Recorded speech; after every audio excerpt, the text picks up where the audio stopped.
Can you believe my son was going to throw this chair away just because the seat had some damage? I said, no way. I can fix this. So first things first, let's take it apart. I just needed to find the right size Allen wrench, and there were three screws holding it together. So I quickly took those off. Hey, I found a quarter. This flip is already paying off. And I also found a bunch of dirt and grime. Ew.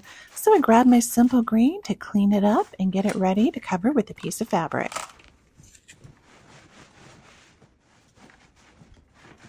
I had some fabric left over from a previous furniture repair that I had done, so I just grabbed this from my garage and thought this cute pattern will go perfect with the design of this chair. So I just found the best piece of it, lined up the design so it would be centered on the chair, and then grabbed some scissors and cut it to size. Once I had my fabric cut, I flipped the chair over and grabbed my staple gun and started securing it. I like to do a flat edge first so that you can get a nice smooth front to the chair. Once I had the front edge, then I'm going to start doing the corners. I do those by pulling it and kind of gently overlapping the fabric. Typically, I'll have about 3 pleats on each of the corners to give it a nice, neat look. So yeah, there's my third one, and then that gets the fabric going straight down the side. A staple gun is a great tool to have in your garage. It can be used for so many things, including simple upholstery jobs. Check the bottom, make sure that the fabric is still straight and smooth. And then I'm going to do the same thing on this side. There's pleat number 1, pleat number 2, and then pleat number 3. Once I've got all of those in place, then I'll just simply staple down the sides of it. And don't worry about that extra fabric. I'm going to come back in with my scissors and remove it and clean up the bottom before we're finished.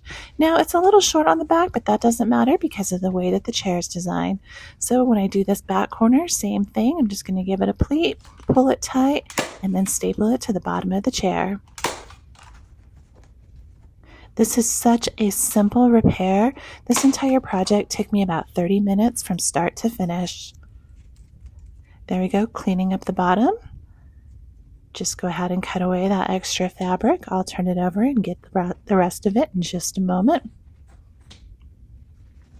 It's nice and tight and smooth. So now we're going to work on the top part. First things first, let's just give it a nice clean, get all the oils, fingerprint, any dirt or grime off of it. That's on there pretty tight, and there's no screws in the back, so I'm not going to risk taking it off and then not be able to put it back on. Go ahead and size out my fabric and cut it. I like this fabric. It kind of has a little bit of a plant-inspired vibe, which, of course, you know I love my plants, as you can see in the background. Just pinch it right there so I'll know where to cut it. And then once I have it cut, I will want to kind of get it in place and line it up so that it matches what's on the chair. Cut off that little fringe edge right there. Now I'm going to use a little bit of a Mod Podge. Any type of adhesive would work for this, just to help this stick because I can't get to the back of it. So I'm putting the Mod Podge on the top and around the edges, and then I'm simply going to lay the fabric in place. Get it on there nice and tight, and then use a flat-edged screwdriver to push it underneath, and using my scissors to trim around the edges a little bit to get rid of any excess fabric, and then just continue with that screwdriver, pushing in there nice and tight with the combination of the adhesive and the back of the chair holding it in place. We're just going to go all the way around until it's nice and smooth.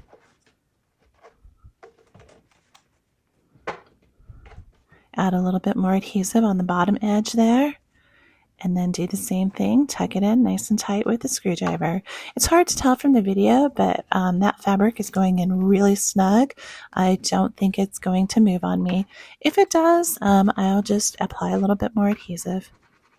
But it's looking really good and it's feeling really snug. I don't think this is going to move. So now what we're going to do is we're going to put the chair back together. 3, up. I know flipping furniture is dangerous. Good thing that's a lightweight chair. So let's put it on the ground this time to put the back on it.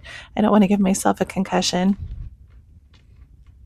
Just simply put those Allen screws back in place just like they were before. There we go. We get the back one on first to hold it in place, and then I'll do the two on the sides, and then I'll come back in with my scissors and clean up that little bit of fabric that you can see sticking down out of the bottom.